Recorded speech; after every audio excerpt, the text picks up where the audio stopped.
就在大家以为中美达成新一轮的协议，全球关系逐渐缓和的时候，欧洲那边突然爆出了一个震撼的消息：荷兰政府强行托管了一家中国控股的半导体公司安氏半导体。这家公司呢，本来是中国的文泰科技通过收购完全控股的，结果荷兰政府以一句国家安全风险为由，直接剥夺了中方的控制权，交给第三方临时托管了。一句话啊，把人家的公司从法律上给硬掰了过去。中国当然不可能坐视不管，几乎是同一时间，中国商务部宣布对安氏半导体在中国境内的子公司和分包商实施特定元器件出口管制。这一出反击，立刻在欧洲汽车圈引起了爆炸级的反应。宝马、奔驰、特斯拉这些在欧洲设厂的车企全部都慌了。他们联合发声明警告说，如果安氏的供货被卡住，那欧洲汽车生产线呢可能会随时停摆。这已经不是一个普通的商业纠纷了，而是一场全球供应链控制权的较量。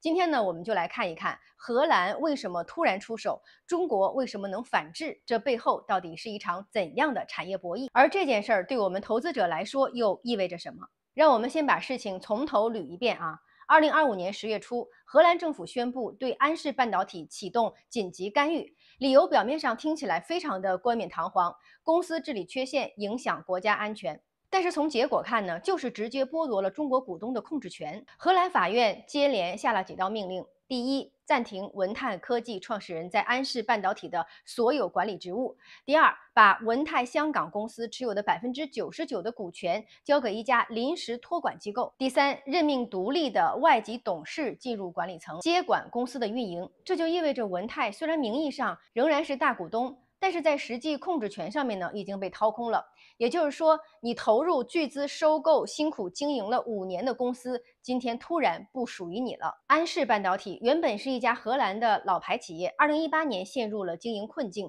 被中国的文泰科技收购了。收购之后呢，文泰投入了大量的资金，把它从一个亏损的企业改造成全球领先的汽车电子功率半导体的供应商，总部在荷兰的奈梅亨。前端晶圆生产呢，主要是在欧洲，但是它最关键的封装和测试产能的部分呢，几乎全部都在中国的东莞。根据业内统计啊，东莞的工厂承担了安氏全球70%以上的封装任务，一年要处理700多亿颗芯片，平均下来呢，一天2亿颗。也就是说，这家表面上是欧洲公司的企业，其实心脏在中国。荷兰的决定一出，中方立刻出手。中国商务部依据出口管制法，宣布对安氏半导体在中国境内的子公司和分包商实施特定元器件出口限制。表面上看，很多人会问了，那这家公司不是在荷兰注册的吗？中国为什么能够限制它的出口呢？关键就在于它的生产基地、原料来源、封装测试环节都在中国境内，而且出口的产品当中呢，大量的零件属于中国制造。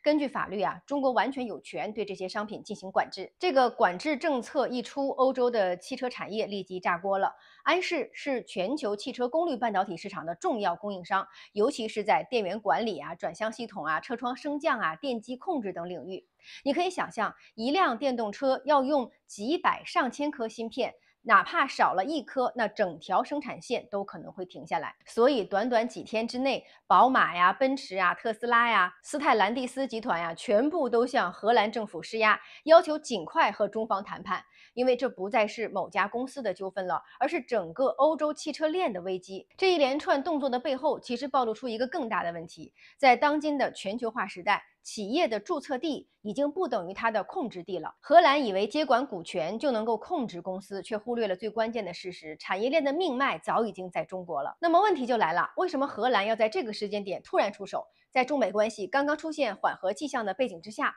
荷兰反而选择正面冲撞中国资本。表面上是所谓的公司治理缺陷，实际上呢，核心动机啊只有3个字：安全感。首先是技术外流的焦虑。安氏半导体虽然不是做的最顶尖的芯片，但是它在功率半导体车规级产品上面是欧洲少有的量产型企业。荷兰政府担心，如果这些产线长期由中国控股，那未来技术、生产经验、客户数据都会被带走。第二个原因呢是供应链的安全。欧洲这几年一直在讲去风险化，他们不再像以前那样强调自由贸易了，而是担心关键产业太依赖中国。这次荷兰的操作本质上就是要保留本土供应链的主导权，即使需要国家出口，也要把产业抓回来。第三个原因呢，就更深层次了啊，政治压力。别忘了，美国去年底啊就把文泰科技列入了实体清单，而且在9月又出台了所谓的穿透规则，明确表示，只要是被列入的公司控股下属企业，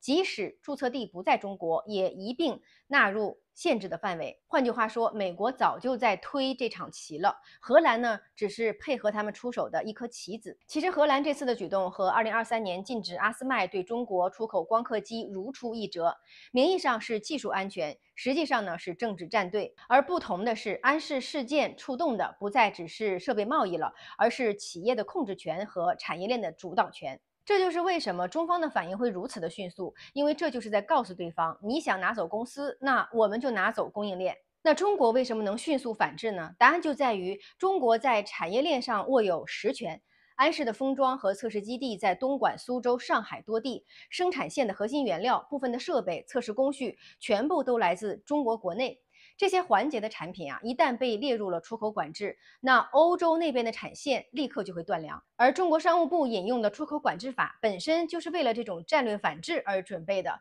它规定，凡是涉及国家安全或者战略物资的产品，中国政府都有权限制其出口或者是再出口。这一次的使用呢，堪称精准，从法律逻辑上也无懈可击，从政治效果上看立竿见影。几个小时之内，欧洲多家车企联名致信荷兰政府，甚至部分欧洲媒体直接写出了这样的标题：荷兰托管行动可能会让欧洲汽车业付出代价。这也让很多人第一次意识到一个残酷的现实，在全球化的今天，真正的控制权不在股权，而在产能。你可以把公司注册在荷兰，但如果晶圆要在中国封装，如果产线要靠中国工人和原料维系，那法律上你是主人，但是供应链上呢，你只是客人。这就是为什么安氏事件被称作全球供应链博弈的转折点。回头看这整个时间线，我们几乎能看到一只无形的手。去年12月，美国把文泰科技拉入了实体清单，9月出台了穿透规则，10月荷兰立刻宣布托管。这不是巧合呀，而是节奏精准的连环操作。美国的目标很明确，不是针对一家企业，而是要拆解中国在全球半导体生态里的延伸触角。你会发现，近几年所有被制裁的中国企业，无论是通信、计算还是汽车电子，都有一个共同的特征，他们在技术成熟但产能优势显著的领域开始威胁到西方供应链的主导地位了。安氏就是这样的典型，它不是高端芯片，但却是不可替代的终端芯片。美国的逻辑是高端芯片我进你，中端芯片我夺你，低端制造我外包你，三层锁死了中国产业链升级的路径。所以这场托管和反制不只是商业的纠纷，而是一场现代工业体系的权力战争。谁掌握了技术标准，谁拥有生产基地，谁就能主导整个生态。荷兰以为通过法律接管公司就能够安全，美国以为通过制裁就能够封锁。但这次呢，中国用一个出口管制，让他们第一次感受到产业链的现实比政治姿态更有力量。那么，投资者最关心的问题是，这场事件对国产替代的推进意味着什么？哪些公司、哪些 ETF 会真正受益呢？市场的乐观是否已经走得太远？而且最关键的是，荷兰断供之后，中国真的能顶上吗？从技术层面看呢，安氏生产的并不是最顶尖的芯片，而是车规级的功率半导体、分立器件、逻辑芯片。这些产品讲究的是稳定性、良率和规模成本，而不是7纳米、5纳米那种技术极限。所以短期内，像中芯国际啊、华虹半导体啊、世兰微这些企业已经具备了替代70%到80%规格产能的能力，部分订单呢甚至可以在6到12个月内转产。当然，问题就在于替代不等于无缝衔接。因为首先，第一呢，成本会上升。原来欧洲产线的设备、原料、测试标准都有差异，国产线要接过来，需要重新调教、验证和认证。这中间的摩擦期呢，可能就是3到6个月的产能真空。第二，良率要爬坡。同样的产品，国产线一开始良率可能只有80%，要达到安氏那种98%的水平呢，需要时间。第三呢，就是供应链要协同啊，汽车厂的验证周期至少是6个月，也就是说，今天宣布替代，真正能量产上车，最快也得明年2季度以后。所以对投资者而言呢，你看到的国产替代是一个必然的方向，但是节奏上呢，肯定不是一个 V 型的反转，而是 U 型的爬坡。从投资的角度，这场危机其实也是一场供给冲击的演练。短期看，欧洲的供应链会受压，汽车电子板块会承压；中期看，中国的半导体封测与设备环节会迎来扩产红利；长期看，整个国产化生态的结构都会改变。举几个关键的逻辑点啊，第一，设备与材料国产化会让核心受益者，比如说华海清科、北方华创、中微公司这些企业呢，在未来18个月迎来新增的订单。第二呢，就是功率半导体会从车规向能源端扩散，像文泰科技啊、世兰微啊、思达半岛啊、华润微啊，都是这一轮国产车规芯片的核心选手。第三呢，就是 ETF 的投资方向。如果你是偏稳健型的投资者，那可以关注半导体设备 ETF、芯片产业链 ETF 以及新能源汽车产业链的 ETF。这些 ETF 的本质，它压的就是国产替代加需求刚性的双轮驱动。不过呢，我想提醒大家啊，市场对这个事件的反应呢，可能有点过度乐观了。你像文泰科技的股价在消息之后呢，反弹了接近50%，仿佛所有的风险都已经解决。但是实际上呢，控制权纠纷还没有落地，荷兰法院也只是临时托管，并没有撤销裁定。企业的跨境治理、股权结构依然存在着法律的不确定性。更重要的是啊，欧洲和美国的政策风险不会因为这一次的反制就消失，这只是第一回合。所以我个人的判断呢，是这场战争才刚开始。未来1年，我们还将看到更多类似的技术分割的事件。那从投资的角度，与其去追那些短线情绪拉升的概念股，还不如更理性的关注能长期稳步受益的硬产能。也就是说，大家应该买时间，不要买情绪。我们今天看到的这场争夺，表面上是荷兰与中国的一家芯片公司的战争，但本质上呢，是全球产业链重新洗牌的一个缩影。